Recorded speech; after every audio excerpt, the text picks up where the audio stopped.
Welcome into the Greater Texas Ford Dealers inaugural Female Athlete of the Month.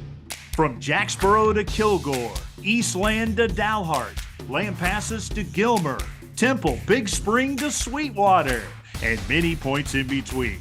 We celebrate the remarkable achievements of female high school athletes based on performances on and off the field and courts. From Class 6A to private schools, it's the Greater Texas Ford Dealers Female Athlete of the Month. Joining me now, one of the best pole vaulters in the state, if not the nation, the one and only Natalie Immel of Robert Lee High School. She's our Class 1A Greater Texas Ford Dealers Female Athlete of the Month. So fun to celebrate your prowess out there, Natalie. What did you think when you heard you were the best in Texas?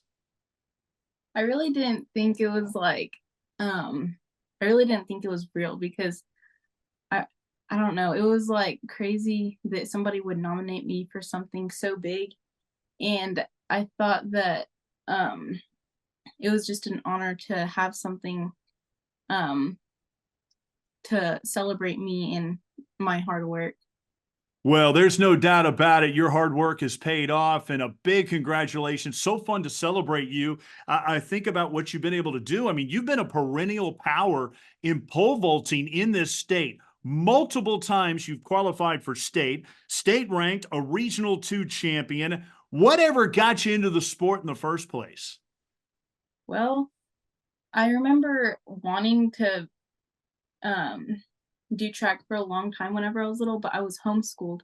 So whenever I came into public school in the 7th grade, I really just thought it would be awesome to get into that. So I did.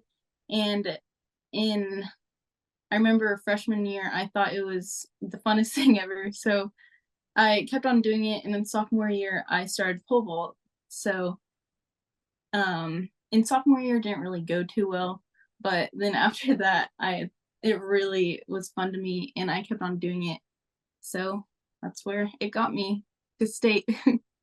Are you just a daredevil? I mean, you seem like you're the kind of girl that probably loves to ride the really high roller coasters and everything because you look at pole vaulting, man, it looks like it's dangerous. I mean, you're really in the air for like 1 second and I don't know. It's really not that scary once you keep on doing it. But yes, I am kind of that person that loves to do roller coasters, rides and stuff. And I love adrenaline and that is and that is what is fun about it. Talk about the preparation for a jump because I'm always so fascinated by pole vaulters. I know that there's such a routine before you even get out there. You got to think about your steps so that you're in the perfect position to maximize your jump.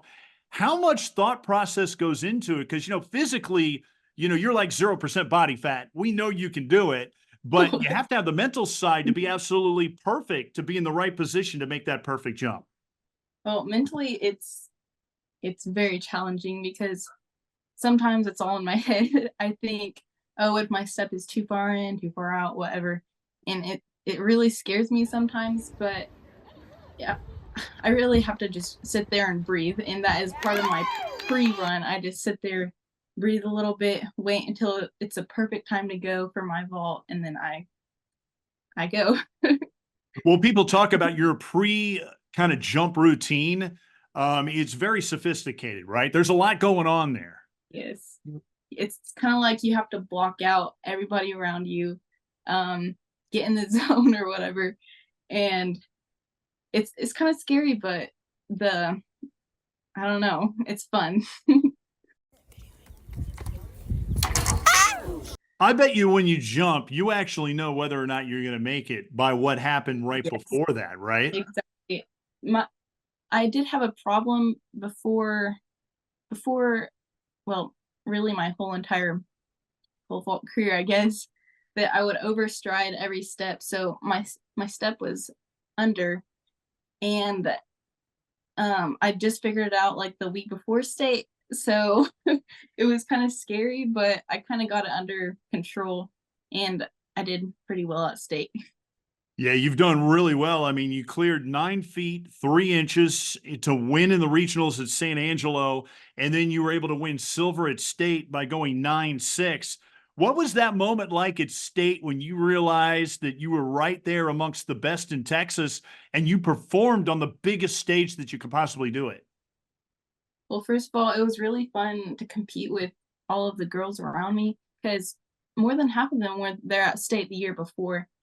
And um and it was so crazy that I was there with them, but it was just I don't know, it was crazy to feel that I was like the best, and it's just fun that everybody was there to watch me, the community, my family, everybody. It was so fun that we're at the top and I was with everybody, like my family. Such a special moment. I know you've cleared 10-6 in practice. What is the highest mark you've ever gotten to? Well, I don't really know. I just practice. Because I just practice is always a little bit easier, right? Because you kind of don't have uh, the pressure on you. That's what's mhm, so amazing to me because, you have all this working out, all this preparation for this, and you always wonder, are you going to be able to do it at state? Because that's the moment you have to do yes. it, and you have that one moment, and you were able to pull that off. How did you do that from a mental standpoint? Well, I just thought it's just a regular track meet, and it really was. But my last jump, it was all mental because I was going to clear 10-6. It was my third attempt, which was my last one, and I just ran through because I was not all mentally there, I guess. And um, I just ran through, and that is what ended it. Now that you've had so much success on the state level, and Texas is the biggest state in America here, thinking about what you've been able to pull off at the largest event in the state, do you think about the Olympics? Is that something that you could see in your future? I actually remember like dreaming about it as a kid, but I don't know. I think I'll keep on working out and everything, but I don't know if I'll go any further in doing these things. Well, how instrumental have your coaches been in this? It's not often you have a high school coach that even knows what he's doing when it comes to the pole vault. You have a great one in Coach Brown. Tell me about him and how he's pushed you and what have you learned from him? Well, he's been my coach since I don't know, maybe sophomore year, and he's been there to really help me um in practice, and he's helped with my mentality. He's very good. He's motivator, and he is always working out and pushing me to be a better person. And he he's just a good person, and I want to be like him. So he's really a good coach, or he coaches me well, and I learn from him well. Well, being a silver medalist, you got to have a lot of coaches and you got to have a lot of private coaches as well. I know you go down to San Angelo to work with Coach Willie. What have you learned from him after making those trips down there? Well, the number one thing was probably confidence. He's helped me with my confidence a lot in pole vault. Um, he really took me back to the basics this year, and I'm that is how I went to state, figured 9-6, and did pretty well. It's really funny. I know people in your community, everybody knows everybody and they know what everybody's doing. And they see you put that giant pole vault on your car. You almost need an 18-wheel truck to pull this off when you make those trips down to San Angelo. What's going on with that? And I mean, there's really nowhere else to put it, right? Yes, I have to put it on top of my car with bungees, and it's it's kind of funny because everybody stops me and is like, "Oh, you're going to Willie's, right?" Yeah, and it's kind of just funny, and I'm sure it looks funny too. I mean, people drive by you on the highway, they're like, what is going on? What are you doing? You're not like Probably. building a house or something with that thing, right? Uh-huh. Well, it's a good thing it's really long because you have all those medals behind you, and it's the only one way to really display all of them by putting them on that pole, right? Yeah, it's actually a pull. Well, actually, one that I broke in half, so I made a little shelf with it and put all my medals on it. How many medals do you have, and how do you keep up? I mean, I don't even know how you have room for all of them. Um, I haven't counted them. Are you ever worried that your pole vault is going to break? I mean, I always think about that when I see pole vaulters. Well, it has before this winter here. And then last year, one of our boys was pole vaulting on one of my poles and he broke it before regionals and it was really scary. So I had to get on a new pole before then. And but I am actually really scared sometimes if the pole is too mushy or soft. I don't know, it's kind of scary, but I like jumping on the big poles that are not mushy. Well, your mom talks about how dedicated you are and how self-motivated you are. You have to be at this sport. What drives you to do that and do all the practices and make sure that you're perfect? Well, I just always want to be a better version of myself. So working out and doing all this is just it's really it really comes with integrity and motivation and it's really fun to me because I want to be a better or a good role model for my siblings and it's really great to watch them come with me to work out and it's fun to take them to a couple of my practices also. Yeah, you mentioned your siblings, and boy, what a big family you have. You have I know. 6 siblings. It's five girls, two boys. I know everybody looks up to you. You're the second oldest. Talk about that family dynamic and what is it like for you guys? Because I'm just assuming that a lot of you have to do a lot of different chores around the house. Yes.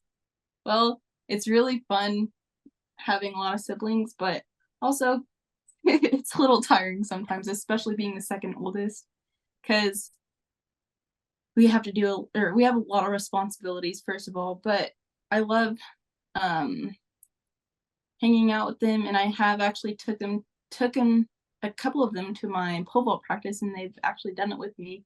I'm excited to see what the future has for them as well. And one of my coaches actually says that they're gonna break my record, the school record.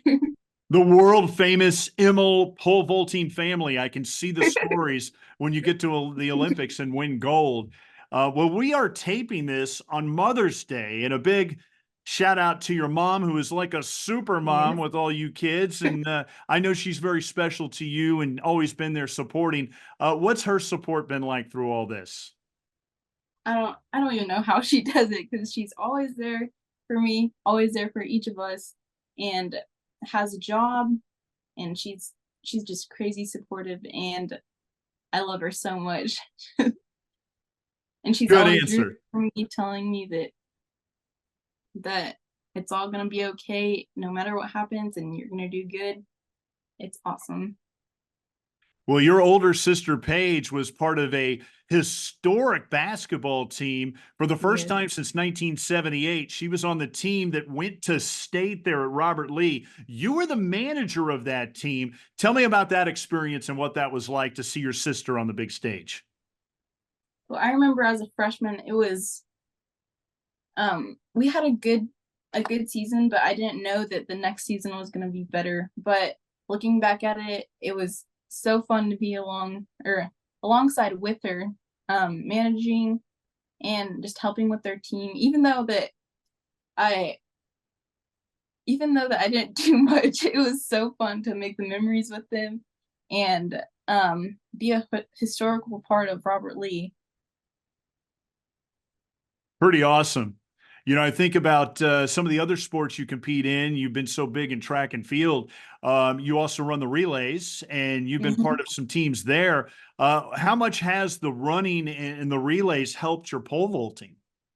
Well, it really helps with my stamina, first of all, but it really helps the strength too, like, um, especially because the pole vault comes or bending the pole comes from your run and everything, so it's very important to have the skill of running fast to do so.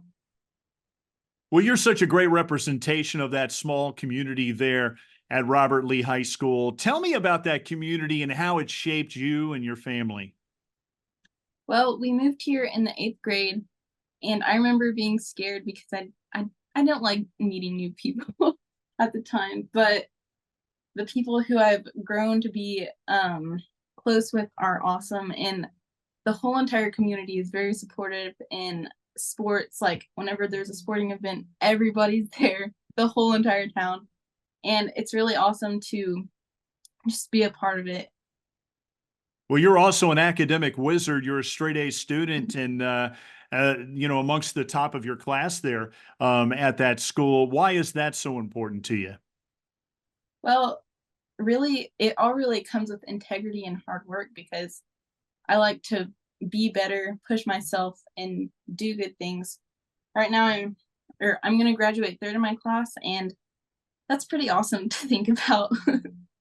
That is incredible. Well, Natalie, not only are you a great student athlete, but you're incredibly popular at your school. You won homecoming queen. What did that mean to you that your peers picked you? Well, I remember walking down the field that night, just not knowing what could happen, but in front of all of the people in the stands was, but it was really cool because the community got to watch the event, and just to know that the majority of the school picked me was really, I felt honored because it was very exciting to do it or to get picked. I noticed that you have a very closeness with your teammates and you all root each other on. I see you doing those prayers before you actually compete at state. Talk about some of the girls you enjoy being teammates with. Well, all throughout my high school years, there have been many setbacks and stuff, like with seniors graduating or injuries, but we have, or in the relays, we've made it to regionals all of my high school years, which has been so exciting, and we've been so close to making it to state in those also, but it just never happened. But I've had such a good connection and bond with all of the girls that I've competed against or have competed with. It's been really great. Well, I know you've been very active with the FFA, and namely, you've done livestock judging. Tell me about that. How in the world did you get into that?